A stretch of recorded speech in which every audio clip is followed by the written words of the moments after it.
Assalamualaikum warahmatullahi wabarakatuh. Halo sahabat AIPS, Art Innovation Public Speaking. Bersama saya Lili Hamidah di Art Innov TV Channel. Pada kesempatan hari ini, kita akan berbincang santai dan bertanya-tanya pada seorang sarjana psikologi dan juga berprofesi sebagai seorang guru taman kanak-kanak. Tentang pengalaman beliau selama menjadi seorang guru. Nah, di sini telah hadir seorang ibu guru cantik, cerdas, muda pula, yaitu Miss Vinka. Halo, apa kabar Miss Vinka? Halo, apa kabar Mbak Lili Hamidah? Halo. Baik, juga sahabat AIPS, Art Innovation Public Speaking, penonton setia Arts Innov TV Channel. Pada hari ini kita akan berbincang santai dan bertanya-tanya kepada Miss Vinka tentang pengalaman beliau selama menjadi seorang guru. Dan kebetulan saya juga seorang ibu yang memiliki anak yang saat ini sekolah di TK. Banyak sekali pertanyaan-pertanyaan yang ingin saya tanyakan ke Miss Vinka. Baik, Miss Vinka, boleh dong ceritain pengalaman Miss Vinka atau suka dukanya selama menjadi seorang guru TK. Susah nggak sih? Ribet nggak sih? Silakan Miss. Suka dukanya ya, kalau misalkan dibilang banyakan suka atau dukanya, kalau saya jujur banyakan sukanya. Jadi kalau sama anak-anak lebih buat saya sendiri tuh kayak refresh gitu aja buat diri. Terus juga seneng karena kan anak-anak itu ceria, jadi tertular juga positifnya mereka ke kita.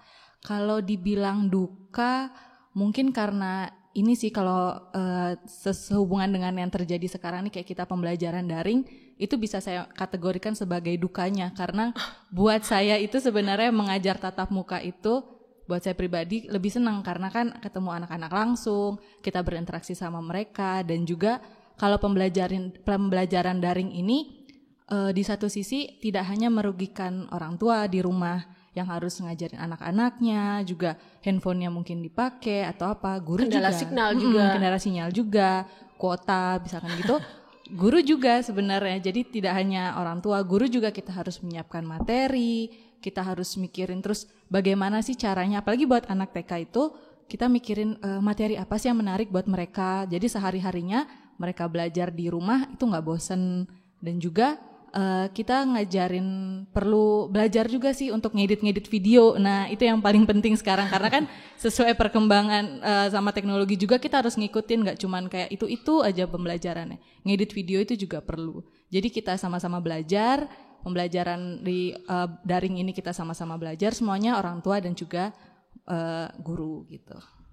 Orang tua juga ya sebenarnya memiliki kendala ya, komunikasi tentu. Dengan guru juga jadi tidak lancar. Tentu pasti karena kan pembelajaran daring ini kita sama-sama belajar, orang tua dan juga guru. Jadi kalau misalkan sama-sama misalkan ada kendala apa, lebih baik saling komunikasi sambil sharing aja. Kira-kira kalau misalkan gurunya pembelajaran daring apa yang kurang, mungkin dari segi Miss mungkin lebih banyak video call-nya atau pembelajaran apa gitu sama anak-anak yang lebih menarik biar mereka nggak bosen kan biasanya kayak gitu. Baik, kita ada beberapa pertanyaan nih Miss. Bagaimana menjaga mood anak agar moodnya tetap bagus di saat di sekolah? Di sekolah. Oke, jadi kalau misalkan kita kan bicara ini kalau misalkan seandainya sekolah nih si anak nih masuk ke sekolah lagi, gimana sih cara menjaga moodnya agar di sekolah tuh dia juga tetap happy? Paling penting adalah mood waktu di rumah sebelum berangkat ke sekolah. Jadi di rumah orang tua juga berperan untuk menjaga mood si anak itu. Misalkan pagi-pagi dia rewel atau gimana, sebenarnya sih yang paling bagus adalah ketika mereka sedang bersiap-siap mau dari rumah ke sekolah, kan sarapan. Nah, itu jangan dikasih TV. Bagusan sambil makan sambil ngasih TV itu jangan. Jadi kan mereka malah pengen nonton TV aja. Dan biasanya malas untuk malas berangkat sekolah. Jadi minimal terlambat lah ya sekolah. Kalau bisa tepat waktu. Jadi kan mengajarkan anak disiplin. Nah, jadi moodnya sebelum bangun tidur mau berangkat sekolah, kita atur dulu pola tidurnya, jangan terlalu malam. Jadi kan pas bangun pagi-pagi anak seger. Jadi anak lebih semangat gitu kan. Dan juga sebagai guru pun tentu berperan di hari sebelumnya, di kemarinnya. Jadi kita ngasih tahu informasi ke anak-anak, besok kita ada pembelajaran loh yang seru, anak-anak harus datang, nggak boleh terlambat, soalnya dilakuinnya jam yang pertama gitu, misalkan seperti itu. Jadi besoknya ketika anak-anak itu mau sekolah, dia langsung ingat, oh iya hari ini bu gurunya bilang ada pembelajaran yang seru nih, asik nih sama teman-teman, makin semangat begitu. Benar-benar. Berarti menjaga mood anak sebelum berangkat sekolah itu sangat diperlukan ya Miss ya? Sangat perlu, karena kan takutnya nanti ketika mulai baru masuk sekolah aja dia udah mulai nangis, dia udah mulai rewel, nyari mama, nyari papa. Itu kan nanti mengganggu juga pembelajaran dia sampai pulang kan gitu. Teman-temannya mungkin bisa aja, kita nggak tahu, teman-temannya juga ikut-ikutan nyari mama, nyari papa, karena kan anak-anak selain belajar dari bagaimana dia melihat orang tua, dia melihat teman-temannya juga gitu. Baik, pertanyaan selanjutnya nih Miss. Perlukah anak TK itu mendapatkan PR? Nah, perlu nggak ya anak-anak itu TK kan itu ada PR? Beberapa TK itu yang di rumah nanti mewarna ini ya, kerjakan kalau yang sudah mulai membaca itu dia membaca lagi di rumah. Iya. Bagaimana itu Miss? Kalau misalkan disebut PR, kayaknya sih nggak bagus ya untuk anak TK ya, apalagi kan mereka kan kebanyakan memang waktunya harus bermain, bersosialisasi dengan teman, dengan orang yang lebih tua kan gitu, sekolah dengan guru, di rumah dengan orang tua atau kakek, nenek, kakak itu kan. Jadi kalau misalkan membawa PR lagi ke rumah, itu membebankan buat anak-anak. Pasti kan waktu mereka untuk bermain kurang, untuk istirahat juga kurang kan gitu. Tapi kalau misalkan mereka ada keinginan, nah beda lagi ya, misalkan mereka ada keinginan untuk belajar sendiri, mengulang lagi. Bener. Misalkan mama aku pengen baca buku cerita tentang putri-putri, tadi soalnya bu guru di sekolah ngajarin ini, soalnya ngajarin aku gimana sih caranya baca-baca gini kan, awal-awal huruf, atau bu guru tadi di sekolah ngebacain aku buku cerita loh ma, bagus banget, aku pengen deh juga kayak gitu bisa baca. Itu kan keinginan anak sendiri. Atau misalkan apalagi zaman sekarang gambar-gambar itu bisa di print kan dari komputer atau dari laptop, dimana pasti anak-anak pengen, mah tadi aku di sekolah mewarnai gambar bunga, aku juga pengen dong di rumah bisa menggambar kayak gitu. Nah, itu kan keinginan anak sendiri. Jadi kalau untuk PR sebaiknya enggak terlalu sih kalau misalkan untuk anak. Enggak bagus juga karena kan mengurangi waktu dia istirahat dan waktu dia bermain gitu.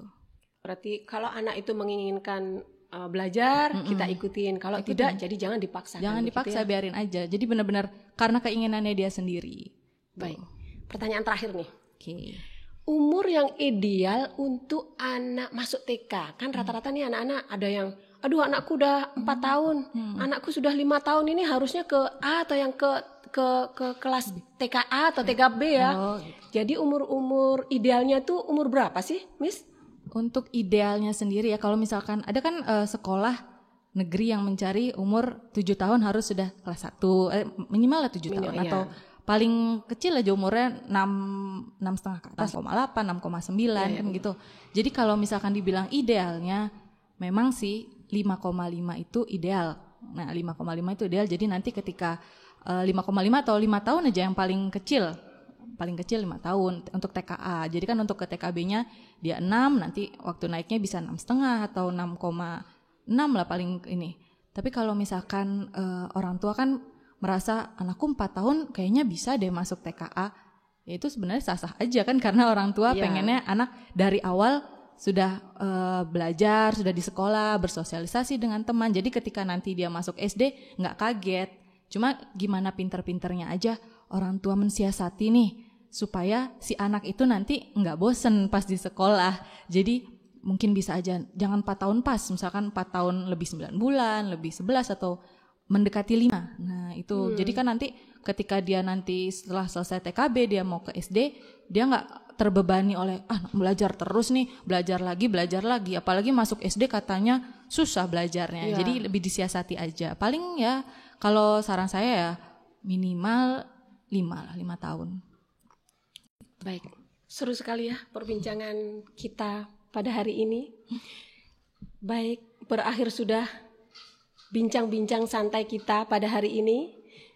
Kalau boleh saya garis bawahi atau saya rangkum bahwa menjaga mood anak adalah bukan saja tugas seorang guru, tapi juga menjadi tugas orang tua untuk mempersiapkan anak sebelum dia berangkat ke sekolah. Begitu ya, Miss ya? Betul.